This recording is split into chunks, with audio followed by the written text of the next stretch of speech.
Continuidade às nossas exposições em Romanos. Vamos ler Romanos 5, do verso 12, ou melhor, do verso 15 ao verso 21. Hoje nós vamos concluir o 5º capítulo de Romanos. Até aqui já tivemos muitos sermões, eu creio que na média de 20 ou 21 sermões em Romanos.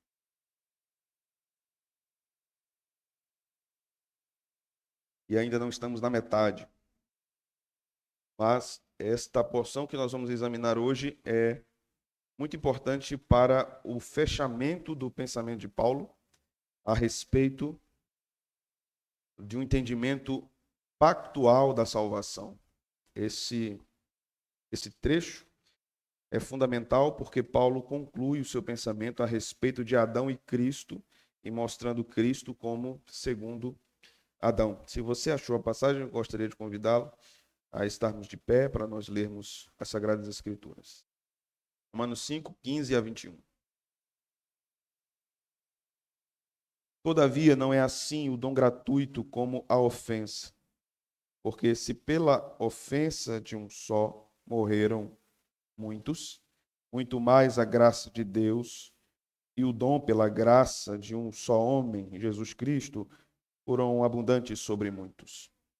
O dom, entretanto, não é como no caso em que somente um pecou, porque o julgamento derivou de uma só ofensa para a condenação, mas para a justificação.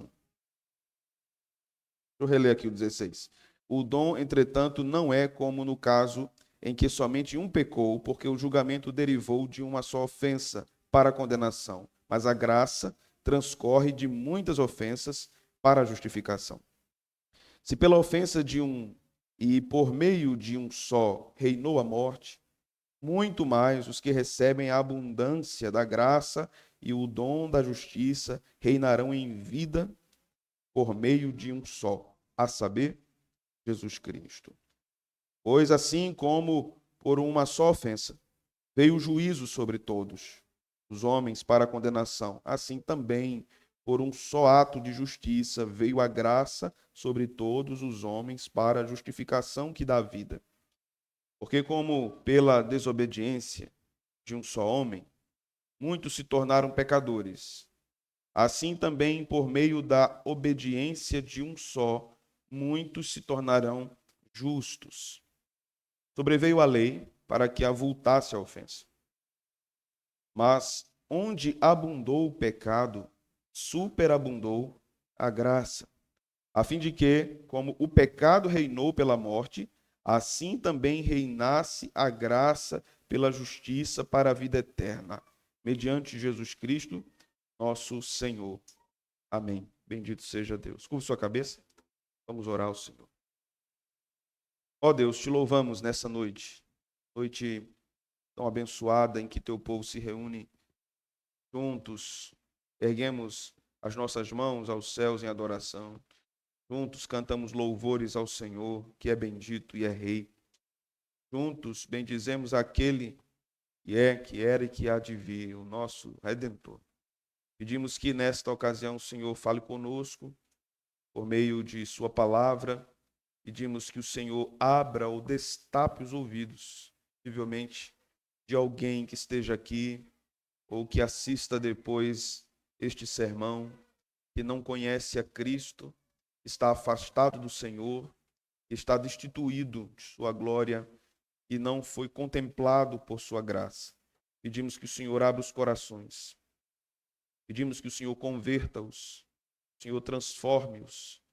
E a nós, Senhor, que conhecemos a graça de Deus, que o Senhor aprofunde nossa compreensão dessa graça, que o Senhor nos dê a cada dia o desejo de bendizer o teu nome, porque esse grande presente nos foi dado, porque a manifestação deste grande bem, o maior bem que a tua igreja tem, nos foi dado na cruz.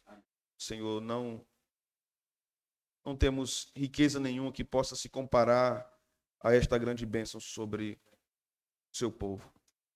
Nenhum conforto nessa vida, nenhum bem material que a tua igreja venha adquirir, nenhum prédio, se compara com o bem maior que o Senhor nos concedeu, que é a salvação. Isso nos faz igreja, isso nos faz povo teu. Muitos podem ter prédios e bens, podem ter conforto, mas não ser igreja, porque não tem o bem maior. Que o Senhor aprofunde em nossa consciência essa verdade. É isso que nós te pedimos, no nome de Jesus. Amém. Podem sentar, meus irmãos. Meus irmãos, com esta passagem vamos concluir este capítulo 5 de Romanos. E aqui Paulo trata da nova humanidade em Cristo. A passagem anterior, nós lemos a respeito da maldição de Deus ao pecado. Veja do verso 12 ao verso 14. O texto vai nos dizer: portanto, assim como por um só homem entrou o pecado no mundo e pelo pecado a morte, assim também a morte passou a todos os homens, porque todos pecaram. Porque até o regime da lei havia pecado no mundo, mas o pecado não é levado em conta quando não há lei. Entretanto, reinou a morte desde Adão até Moisés, mesmo sobre aqueles que não pecaram, à semelhança da transgressão de Adão, o qual prefigurava aquele que havia de vir. Nós vimos no último sermão, neste capítulo, que Adão transgride a lei, transgride a Torá, que são os 5 livros de Moisés, mesmo ainda não tendo sido dada a Moisés. Moisés não estava vivo, obviamente, mas os princípios de Deus que estão contidos nos 10 mandamentos ou na Torá foram quebrados por Adão. E por quê? Como nós podemos entender isso? Essa é uma questão importante, uma pergunta recorrente no meio evangélico. Como nós podemos pagar pelo pecado de Adão? Se foi ele que caiu, se foi ele que desobedeceu, se foi ele que pecou. Nós podemos dizer que Adão era uma pessoa coletiva. Ele era o representante da raça. Assim como a morte de Cristo salva uma multidão de pecadores, a queda de Adão condena milhares ou todos os pecadores. Em Cristo também temos esta expressão de pessoa coletiva. Neste capítulo, nesse trecho especificamente, Paulo trabalha de forma muito didática com contrastes. E nós precisamos observar isso. Observar a forma que o texto foi construído e entregue na escrita de Paulo aos Romanos pode nos facilitar o entendimento da intensidade das verdades que Paulo está ensinando aqui nesta passagem. Você vai olhar para a sua Bíblia e vai caminhar comigo até o verso 19, para nós entendermos os contrastes. Observe. No verso 15, Paulo diz que muitos morreram pela ofensa, mas ele também diz, muito mais fez a graça de Deus por esses pecadores.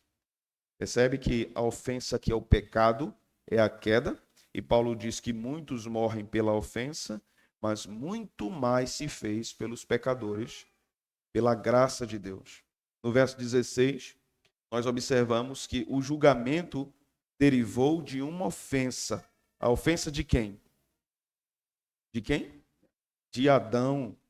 O julgamento derivou da ofensa de Adão. Mas o texto também diz que a graça traz justificação. Perceba que aqui no versículo 16, a linguagem de Paulo é uma linguagem de tribunal, não é? Uma linguagem forense. Julgamento e justificação. Então, o juízo de Deus, o julgamento de Deus vem sobre Adão por causa da sua ofensa. Mas também a graça de Deus é manifesta de forma a demonstrar aos homens a verdade da justificação pela fé. A justificação é o centro do argumento de Paulo aqui. No versículo 17, nós lemos que a morte reinou pela ofensa de quem?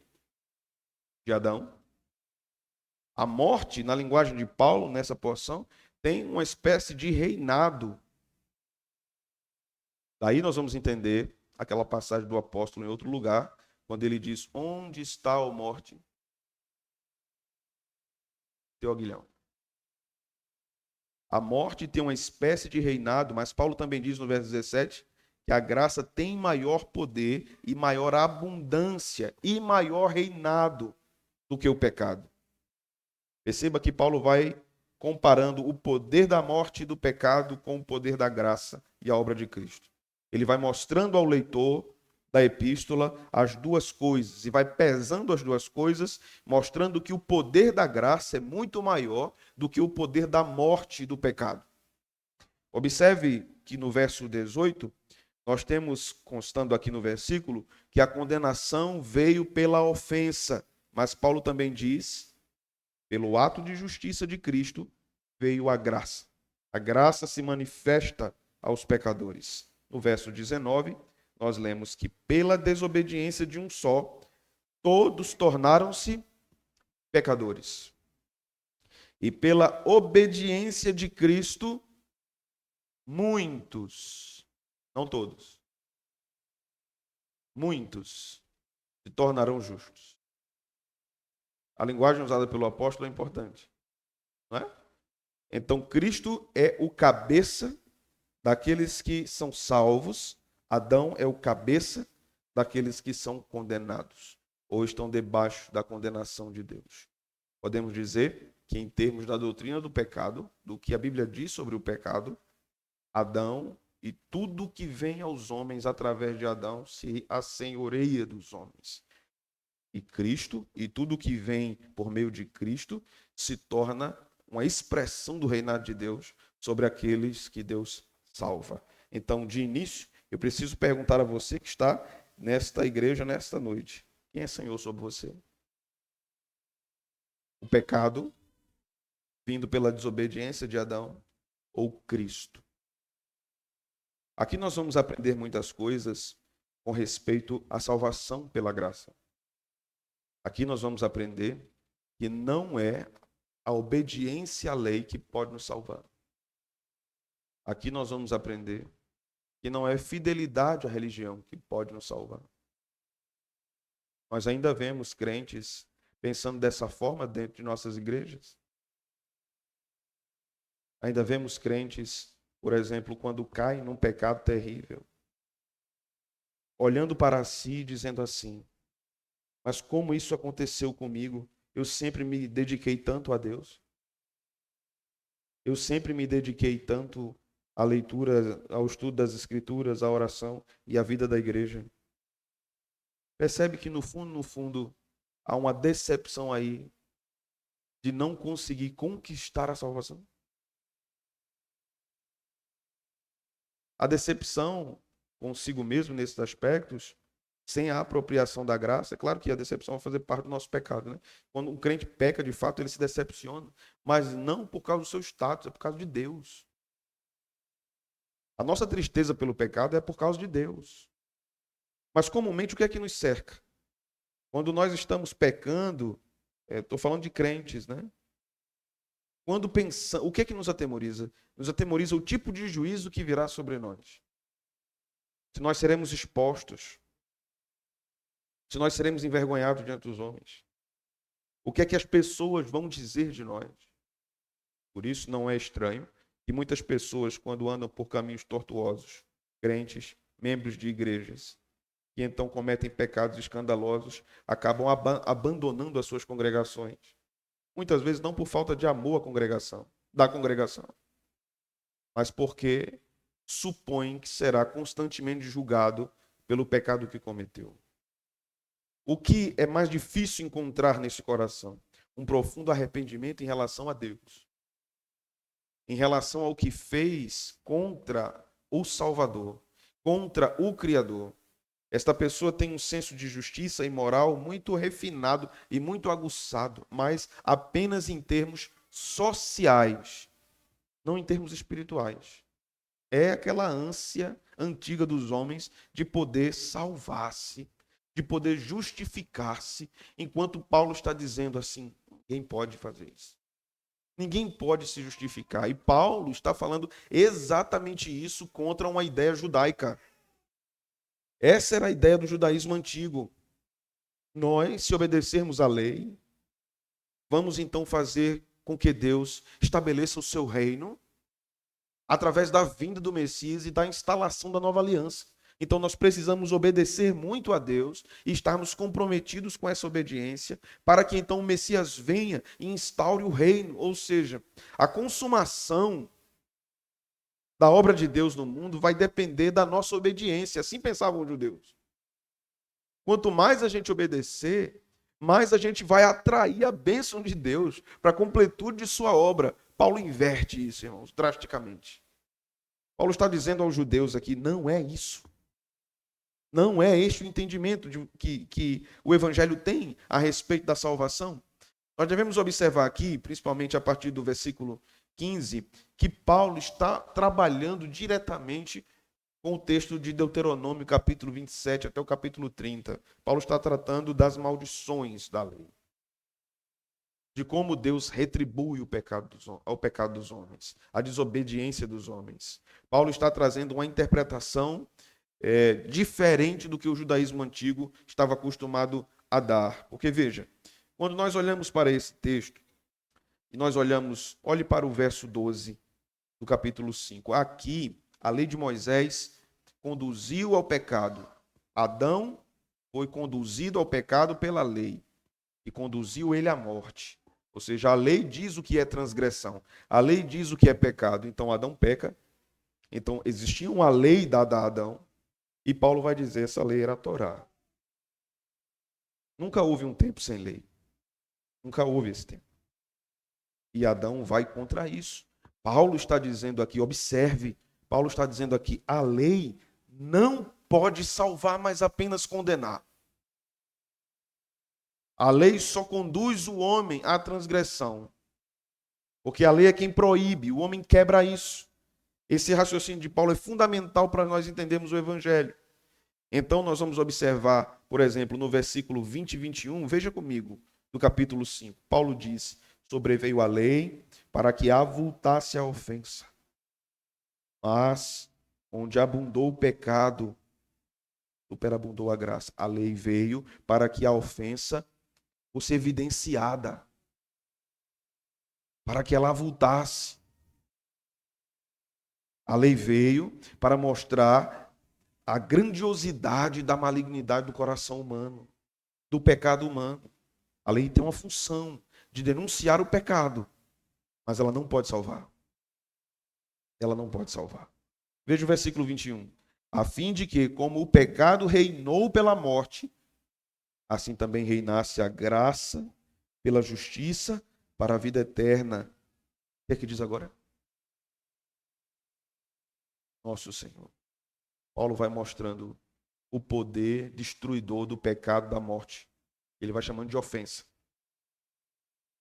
E ele vai mostrando o poder grandioso, salvador, restaurador e justificador de Cristo por meio da graça. Paulo vai mostrando que pelo pecado só resta destruição e miséria.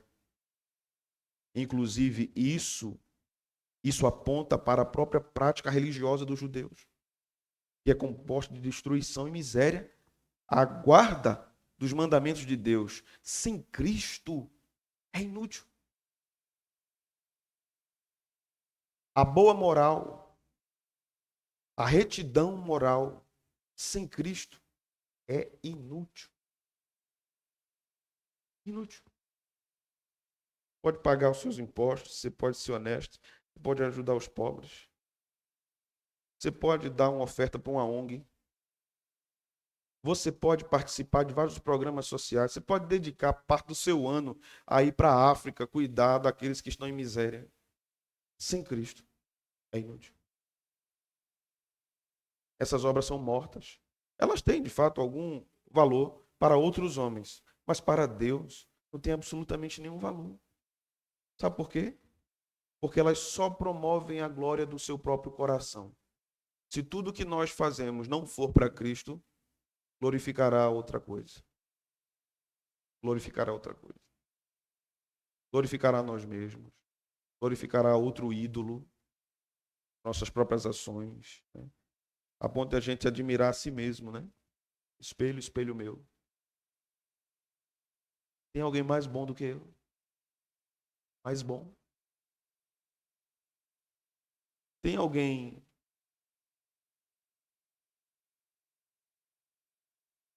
que seja mais caridoso do que eu.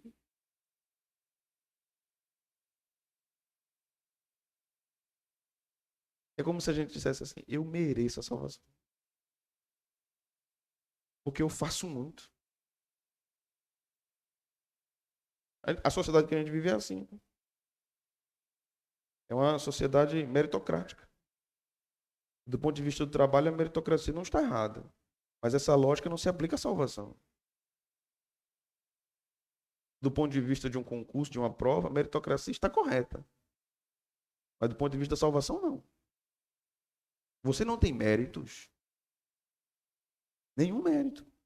O judaísmo antigo, o judaísmo do segundo templo, se apegava à esperança de que depois de Israel ter sido enviado para o exílio, por haver transgredido a antiga aliança, se Israel renovasse seu compromisso com Deus, servisse a Deus com fidelidade, então Deus ia de fato honrar a obediência do povo e iria restaurá-lo através da vinda do Messias.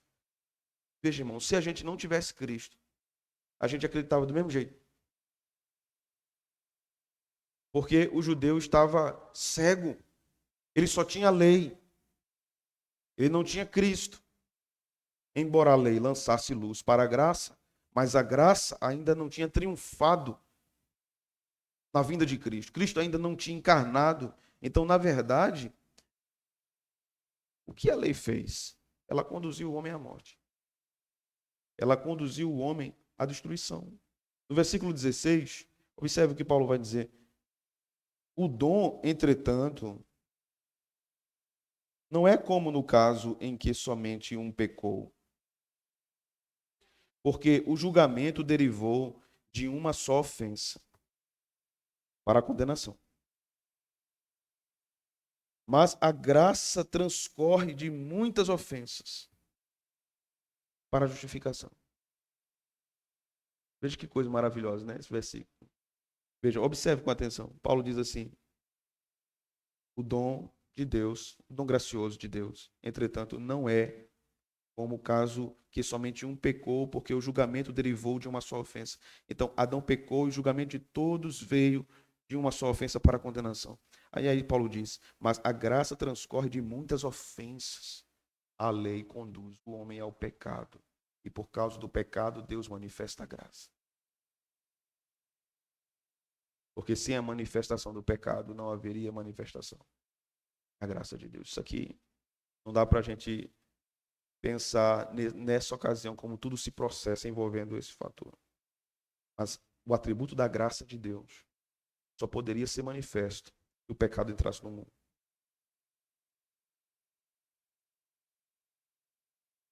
Se o pecado não entrasse no mundo, Deus não podia mostrar-se como gracioso, porque o pecado não estava lá.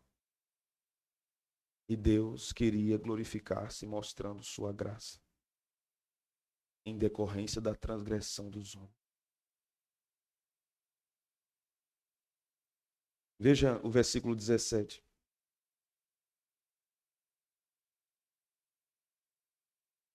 Se pela ofensa de um, quem é este, irmãos? Adão. E por meio de um só, reinou a morte. Muito mais os que recebem a abundância da graça e o dom da justiça reinarão em vida por meio de um só, a saber, Jesus Cristo. Por causa da morte de Adão e do reinado da morte, nós somos escravos do pecado. Por causa da vinda de Cristo, de sua morte e da justificação, reinamos com ele no seu reino. Não estamos mais numa situação de escravidão do pecado, mas agora reinando com ele no seu reino. Por isso que em vários outros lugares o texto vai dizer que nós somos um reino de sacerdotes. O sacerdócio real de todos os crentes. Nós agora exercemos o que o Antigo Testamento nos mostra em Gênesis, que chamamos em teologia de mandato cultural. Precisamos entender isso. Precisamos entender, por exemplo, como isso se relaciona com o que chamamos de graça comum. Vamos lá. A graça comum é um conceito teológico provindo das Escrituras. A graça comum é a manifestação da bondosa sustentação de Deus na sua criação. Ela está ligada à sua providência. A graça comum não é salvadora. Ela refreia o pecado no mundo. Ela impede que o pecado avance tudo o que ele pode.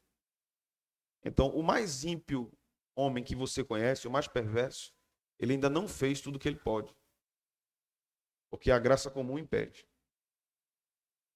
A graça comum se manifesta de várias formas. Por exemplo, ela se manifesta na ordem do cosmos, nas leis cósmicas. Na lei da gravidade, ou nas leis da termodinâmica e todas as outras leis que estão no universo. Deus é um Deus legislador. Não apenas nas escrituras existem leis. No mundo dos homens existem leis. E todas as leis justas no mundo dos homens, se estamos falando aqui do direito, elas provêm do Deus que é justo. Se a lei é justa, ela provém do Deus que é justo. Isso é trabalho da graça comum dentro da criação, dentro da vida dos homens. Mesmo que estes homens que tenham formulado as leis não sejam crentes. Deu para compreender, irmãos? A graça comum também se manifesta no impedimento da destruição total da criação por meio dos homens pecadores. Os homens podem destruir absolutamente o meio ambiente. Eles podem destruir as suas próprias vidas, seus próprios corpos, as suas próprias mentes. Deus impede que isso aconteça. Através da graça comum, Deus permite que, inclusive, pessoas que não conhecem, que não reconhecem como Criador, consigam contemplar a beleza das coisas. Dentro da beleza há sempre sublimidade, e sublimidade é sempre algo espiritual. Se você já se deparou com algo verdadeiramente belo, e não venha me dizer que é o seu marido, mas se você se deparou com algo verdadeiramente belo, você sente que dali salta sublimidade. Não é normal. Quando você vê uma coisa muito bonita, você é impactado com aquilo. Aquilo é espiritual. Aquilo é manifestação da graça comum. A sublimidade é transcendente. Ela está fora do âmbito normal da existência. Ela não é material. Quando você vê uma coisa muito bonita, seja uma pessoa, seja uma obra de arte, seja uma música, qualquer coisa, você sabe que há um poder de atração naquilo, mas que não é meramente físico. Aquilo extrapola o físico. Isso é a beleza. E o nosso mundo tem feito questão de esquecê-la. Isso é a presença de graça comum entre os homens. Mas quando nós olhamos para Gênesis, nós observamos Gênesis 1, do 26 ao 28. Os mandatos da criação, mandato espiritual, mandato social e mandato cultural. Mandato espiritual se refere à nossa vida de devoção, tudo que envolve a nossa espiritualidade, tudo que envolve a nossa adoração. Mesmo os que não são crentes em Cristo, eles adoram. Todos adoram. Se não ao Deus verdadeiro ou a outros deuses. O mandato social se refere à nossa vida relacionada à família. E a partir dela, nossa vida na cultura. Então, a partir da família, você tem cultura. Deus cria Adão e Eva e diz a eles: guardem o jardim, cultivem o jardim, multipliquem-se.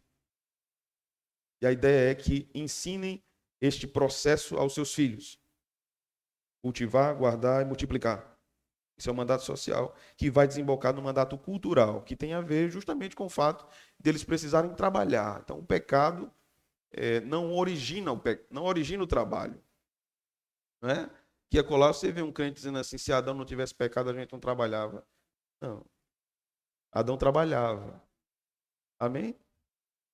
Adão trabalhava. Ele cultivava o jardim e guardava antes do pecado. Por isso que depois da volta de Jesus, vai ter trabalho para o povo de Deus.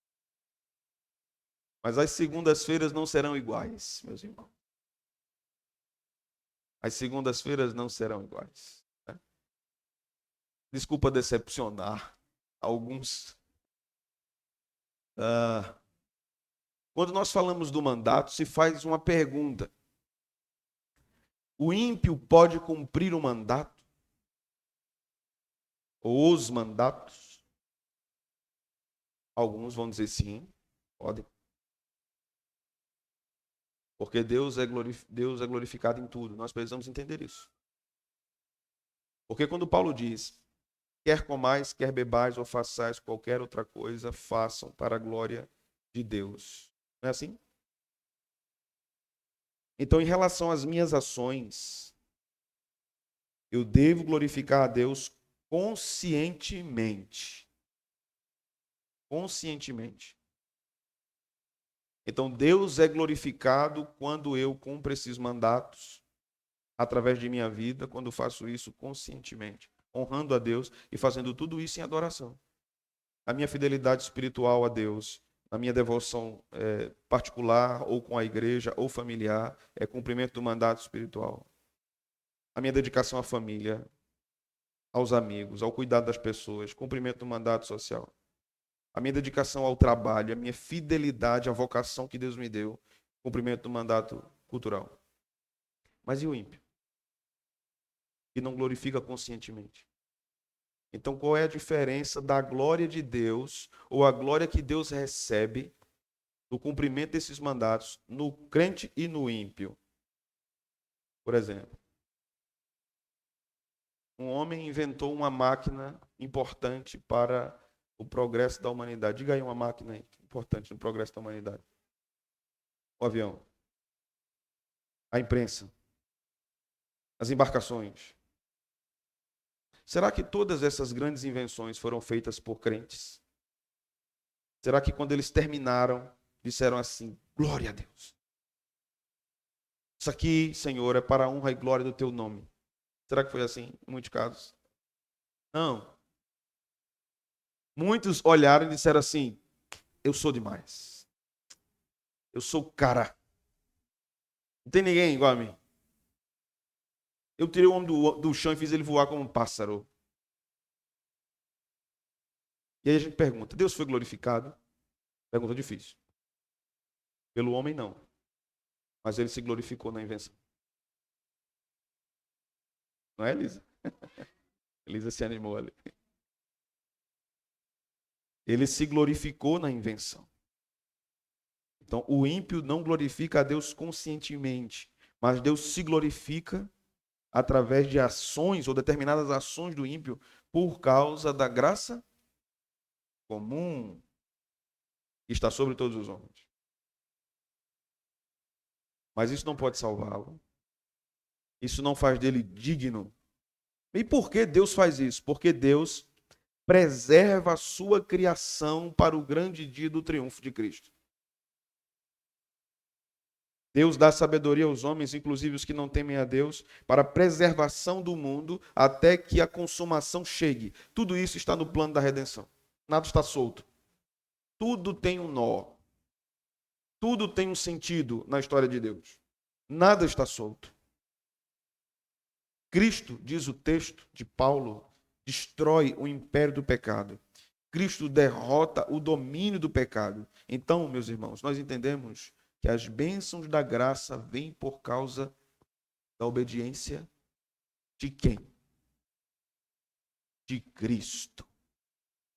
As bênçãos da graça vêm pela obediência de Cristo. Isso aqui também é difícil, nós precisamos entender. Porque nós temos aquela constante sensação, né? De que se nós desobedecermos, Deus não nos abençoará. Existem bênçãos de Deus que são condicionais para a nossa vida. Isso é mostrado nas Escrituras. Existem momentos que Deus diz ao povo, se você fizer isso, eu vou trazer disciplina e juízo. Mas nós precisamos entender que nós, o povo de Deus, somos abençoados com toda a sorte de bênçãos espirituais nos lugares celestiais em Cristo. Todas as bênçãos de Deus, em termos salvadores, estão sobre nós por causa de Cristo. Isso quer dizer também, irmãos, que Ele vai nos abençoar em muitos momentos, independente da nossa obediência. Isso deve conformar o povo de Deus ao pecado? De modo nenhum. Mas ao arrependimento. Como é constrangedor você saber que está errando e Deus lhe abençoa.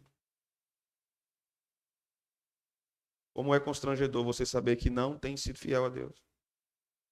Você não tem honrado ao Senhor. Você não tem se satisfeito nele. Seu coração não é generoso. Você luta com as suas disposições temperamentais. Você é inconstante. Você não ama a leitura das Escrituras. Você não ama a oração. Você luta para vir para a igreja. E você vê Deus lhe abençoando e Deus abrindo portas. E Deus sendo tão misericordioso com você. E você realmente diz, eu não mereço. Realmente você não merece. Mas sobre você estão as bênçãos espirituais em Cristo. Isso não acentua a libertinagem. Isso constrange o coração do crente. Isso não incentiva a pecaminosidade. Se for um crente eleito, isso constrange a santificação. Em algum momento essa chave vai virar. Em algum momento esse constrangimento vai tomar conta de todo ser. E essa pessoa vai dizer, pela força do Espírito, eu vou abandonar esse tipo de experiência, esse tipo de vida pecaminosa que desonra a Deus. E eu vou amar ao Senhor e dedicar a minha vida a Ele e me alegrar nele para sempre.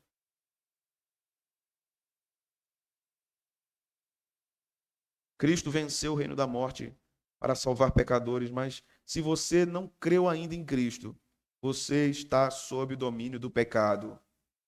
Crer em Cristo é viver para Ele. Não há ninguém que viva para Cristo e esteja debaixo do poder dominador do pecado.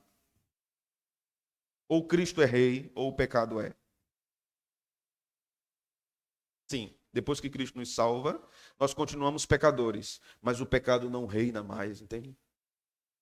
O pecado ainda está lá por pouco tempo que resta a ele, mas ele não reina mais.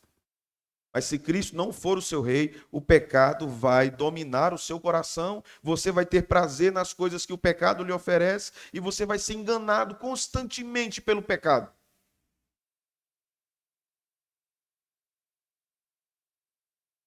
A obediência à lei de Deus, meus irmãos, como nós vimos, não pode substituir o que Cristo fez por nós. Então, não confie em suas mãos que podem obedecer a Deus fazendo o que ele disse. Confie em Jesus.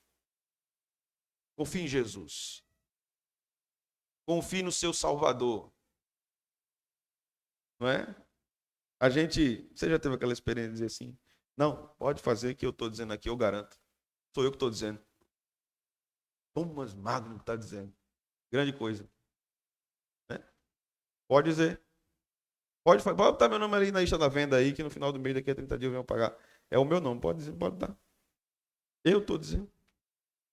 Em relação à nossa vida espiritual, a gente não pode dizer isso não, irmãos. A gente diz assim, Cristo disse. Cristo falou. Não bote meu nome, bote o de Cristo. Porque é nele que eu tenho a salvação. Veja o verso 18. Pois assim como por uma só ofensa veio o juízo sobre todos os homens, para a condenação. Agora Paulo está dizendo que por causa do pecado, Deus julga e Deus condena. Deus executa a pena. Deus executa a pena. Assim também, veja o contraste, por um só ato de justiça, em contraste com um ato de desobediência, veio a graça sobre todos os homens para a justificação que dá vida. Pelo ato de justiça de Cristo. Agora, aqui nesse versículo, temos cuidado, porque aqueles que são chamados universalistas dirão, assim como todos caíram em Adão, todos os homens serão salvos em Cristo, porque aqui Paulo está dizendo todos. Percebeu? O versículo? Paulo está dizendo, veio a graça sobre todos os homens para a justificação que dá vida. Nós precisamos ler o verso 19, para entendermos quem são esses todos que Deus dá vida. O verso 19 diz, porque como pela desobediência de um só homem, muitos se tornaram pecadores, assim também, por meio da obediência de um só, muitos se tornarão justos. Observe o versículo 16 e 17 de novo. O dom, entretanto, não é como no caso em que somente um pecou, porque o julgamento derivou de uma só ofensa para a condenação, mas a graça transcorre de muitas ofensas para a justificação. Se pela ofensa de um só e por meio de um só reinou a morte, muito mais os que recebem. É justificado aquele que recebe. Receber não é a mesma coisa que aceitar, em termos teológicos. Aquele que recebe é porque foi dispensado a ele o dom da salvação, a graça de Deus. Então, todos aqui se referem, todos para a justificação, se referem àquele que recebe, ou àqueles que recebem. E nem todos os homens receberão. A Escritura vai mostrar isso em vários lugares. Apocalipse 20 vai mostrar isso. Mateus 24, nós estudamos muito isso nos últimos meses. Vai mostrar isso. Não são todos que serão salvos. Então, Paulo não está em nenhum lugar de Romanos defendendo a salvação em termos universais, em que no final todos os homens serão salvos. Isso não é uma mentira diabólica. Isso é uma mentira que os homens acreditam. Aqueles homens que não têm força de dizer que não acreditam em Deus, mas dizem que acreditam, mas não querem servi-lo como ele diz na sua palavra, porque acabam contando uma mentira para si, que no final todos serão salvos, porque Deus é amor. Mas como estes serão salvos se eles não recebem o dom gratuito de Deus? Se eles ignoram e negligenciam a Deus? Meus irmãos, observe o versículo 20 novamente.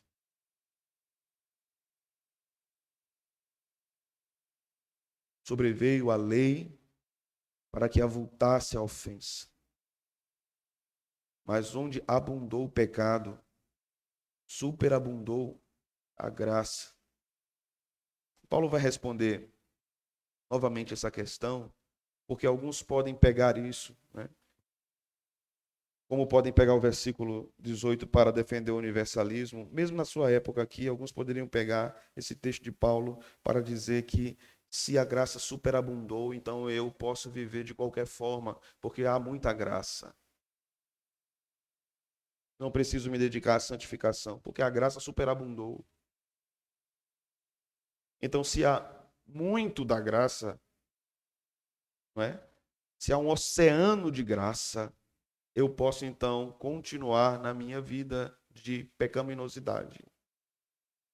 Não é isso que Paulo está dizendo. Não é isso que Paulo está dizendo. A teologia bíblica não é uma teologia legalista. Mas a teologia bíblica não é uma teologia permissiva. O evangelho verdadeiramente transforma. Transforma as pessoas. Não tem esse negócio do que a pessoa é boa por dentro e má por fora. Não, ela é assim, mas por dentro ela é uma boa pessoa. Lá no fundo, mas no fundo mesmo. E se você descer com lanterna, aí você vê que realmente tem alguma coisa boa. O evangelho transforma tudo, irmãos. Tudo. Há pessoas que estão na igreja há muitos anos e costumam dizer assim: a minha mão não é convertida, a minha língua não é convertida. Bom, se a tua língua não é convertida, é possível que você não seja convertido. Todo. Porque a sua língua não é um ser à parte. Não é? Ela não tem dois olhinhos, uma boquinha e ela faz uma coisa diferente do que o seu coração quer.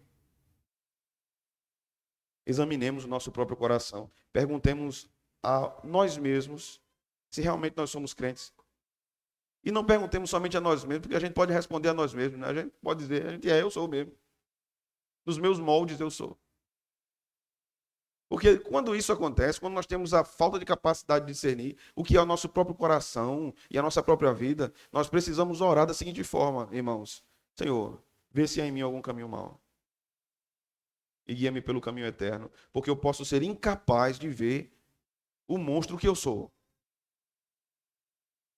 Eu posso ser incapaz de ver. Eu posso não entender quem eu realmente sou. Ou aquela pessoa também que entende, que sabe quem realmente é. Mas o seu coração não está disponível para abraçar a graça de Deus.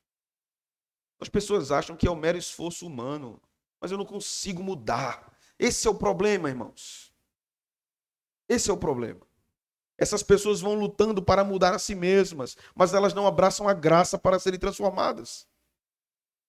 Elas determinam um método de mudar. Eu vou me acordar mais cedo. Eu vou ler a Bíblia. Eu vou fazer não sei o quê, né? Eu vou mais para a escola dominical.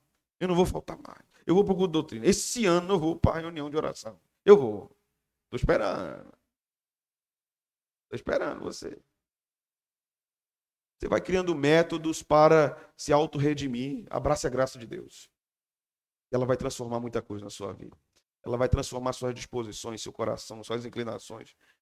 Ela vai mudar até a forma que você olha para as coisas, olha para si mesmo, olha para as pessoas. A graça de Deus transforma a nossa visão de mundo. Porque nós passamos a observar tudo por meio da graça. Desse contraste, há juízo para o pecado e a graça salvadora para o arrependido. É dessa forma que nós devemos observar a nossa caminhada cristã. Você que não tem servido a Deus, a que você vai se agarrar então? As suas obras? Aos seus planos? A graça de Deus é uma manifestação misericordiosa de Deus para a salvação de pecadores, né? Então nós não podemos fazer nada para adquiri-la. Mas uma vez que nós abraçamos a graça, ou melhor, ela nos abraça, ela entra na nossa vida, haverá então um custo. Não para recebê-la, mas depois de termos recebido a graça, haverá um custo. Você está disposto a abraçar o custo? Quem quiser seguir-me todos os dias, tome sua cruz e me siga. Você está disposto a tomar a cruz da obediência do Evangelho e seguir a Cristo? Ou você tem imposto condições ao Senhor? Ó Senhor, se tu me deres isto ou aquilo, se tu fizeres isso ou aquilo outro, então eu te servirei com mais alegria. Você já orou desse jeito? Eu já. Eu já. E é uma oração que Deus, por misericórdia, não nos executa quando Ele escuta. Não é? Ele é tão bom e tão misericordioso. Eu acho que Ele olha assim, meu Deus, quanta bobagem. Ô meu filho, ore por esse crente, porque ele não tem condição de orar sozinho. Né? Senhor, se tu me deres isso ou aquilo, então eu vou ficar tão feliz, eu vou te servir mais, com mais alegria, se o Senhor me der. Se o Senhor não me der, eu vou chorar. Vou ficar triste, não quero nada, porque o Senhor não me deu. Vou fazer uma birra evangélica. Eu vou bater o pezinho. Eu vou me jogar no chão e balançar as mãozinhas e as perninhas. Eu quero, eu quero, eu quero, eu quero, eu quero. E se o Senhor não der, eu vou pedir a outro. Será que não acontece? Se o Senhor não me der o que eu preciso para ser feliz, eu vou pedir a outro Deus. Vou pedir a outro Deus. Vou pedir a Mamon, vou pedir a Baal, vou pedir a Azerá, que são os deuses do Antigo Testamento, né? E do Novo Testamento. Eu vou pedir a outro Deus, eu vou pedir ao dinheiro. Eu vou empreender conquistas para que então eu possa verdadeiramente ser feliz e chegar onde eu cheguei lá na frente, eu possa dizer às pessoas, está vendo isso aqui? Eu lutei muito e eu consegui, porque eu vim de baixo, eu vim do nada. Eu vim nem do pó, eu vim debaixo do pó. E olha onde eu cheguei. Olha onde eu cheguei. Já viu o videozinho daquele menininho? Ele disse eu era um crente comum, agora eu sou um baterista. Já viu? Olha o que Deus faz na vida da gente. Eu sou um baterista. É mais ou menos assim. É engraçado o vídeo. É mais ou menos assim. Eu cheguei, eu conquistei. Aí depois a gente se lembra assim, né? Constrange, né? Quando a gente está olhando para um crente, aí depois sim, mas Deus abençoe. O que é mais importante para você? O que é mais valioso para você? É a vida eterna mediante Jesus Cristo, nosso Senhor? Ou é a vida eterna nos seus termos? Nos seus termos. O poder de Cristo vence o pecado e a nossa oração deve ser também ao Senhor Jesus. Senhor, vença-me Vença-me, Senhor, porque a minha inclinação é pecaminosa. Derrota-me, Senhor, e seja então o rei de toda a minha vida, de todo o meu coração, seja o imperador de todas as minhas intenções e sonhos, dos meus propósitos. Derrote-me absolutamente, importa que tu cresças e que eu diminua. Para a gente finalizar, meus irmãos, eu posso dizer que a dúvida é algo que nos pertence, né? Em muitas ocasiões nós temos dúvidas, mas ela também pode ser a condutora de um engano. Ela pode ser a guia da destruição na nossa vida. Se você tem dúvidas se deve ou não se render a Cristo, você está sendo enganado pelo diabo. Esta não é uma dúvida, isto é um engano. Se você tem dúvidas se deve se render à vontade de Deus, às instruções de Cristo, a forma que Cristo orienta que os seres humanos vivam, se você está ainda em dúvida, você está em engano. Engano do seu coração, engano do contexto onde você está, engano vindo do diabo. Nós somos, às vezes, pessoas tão influenciadas pelo que nós ouvimos, né? Nós nos deslumbramos, nós ansiamos por coisas e glórias terrenas, abandonando Cristo por qualquer prato de lentilhas. Que Deus abra seus ouvidos, seus olhos nesta ocasião, e você entenda que Jesus é o único Salvador, que sem Jesus só resta juízo, condenação e perdição eterna. Então creia em Cristo. Você é membro da igreja? Eu digo a você também, creia em Cristo. Você é membro há muitos anos, participa da ceia há muitos anos, tem cargo na igreja? Creia em Cristo. Que seu coração seja convertido pelo Salvador. Que você não seja convencido que é salvo, mas você seja convertido verdadeiramente. Ore como profeta, converte-me a ti, Senhor, porque verdadeiramente serei convertido. Abre os meus olhos para a tua graça, para que eu contemple. Irmãos, a graça é tão maravilhosa. Quando nós compreendemos a majestade da graça de Deus, Paulo fala da glória da graça. A glória da graça de Deus.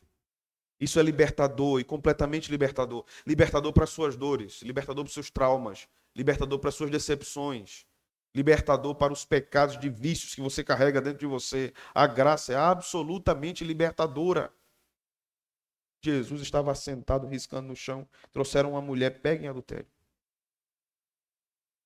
Os homens queriam apedrejá-la. Jesus disse: vocês não têm pecado? Então julguem-na. Se não tem pecado, atirem a pedra. Quem vai atirar a primeira pedra? Todos soltaram as pedras e saíram. Jesus então vira-se para aquela mulher e diz: filha, seus pecados são perdoados. Porque o juízo que era para ser sobre você, esse é o sentido da frase. O juízo que era para ser sobre você, eu carregarei. Os teus pecados são perdoados. Essa frase significa isso. A ira divina que viria sobre você, eu carregarei. Da mesma forma que ele disse ao paralítico: leve, teus pecados são perdoados. Antes de dizer, levanta-te e anda, ele diz: teus pecados são perdoados. Isso significa: o juízo que é sobre você, eu carregarei.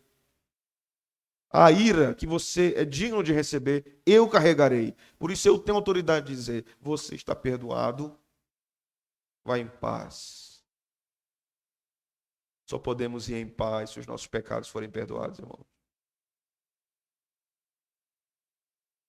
Não conseguimos ir em paz se os nossos pecados não têm redenção, não têm perdão.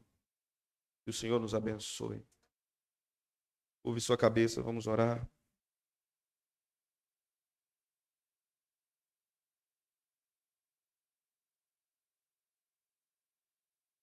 Ó Deus, justo e verdadeiro,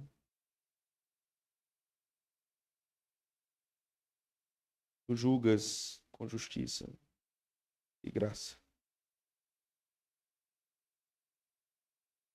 Nós somos muito pecadores, Senhor. Nós somos terrivelmente inclinados à desobediência por causa do grande desastre da entrada do pecado no mundo. Ó Senhor, ajuda-nos na nossa miséria. Se tu quiseres, pode limpar-nos. A nossa lepra espiritual é terrível e não podemos nos curar. Somente o Senhor pode fazê-lo. Converte corações, Senhor. Liberta-nos muitas vezes do nosso autolegalismo ou da nossa libertinagem. Liberta-nos, Senhor, da cegueira dos olhos, do coração. Liberta-nos, Senhor, que ainda não conhecemos de fato aquele que deu a vida para salvar pecadores. Abre sepulcros, Senhor, e ressuscita mortos. Ó Deus santo, justo e bom. E vejamos almas convertidas, rendidas a Cristo, pelo poder de tua graça. Deus verdadeiro e amoroso.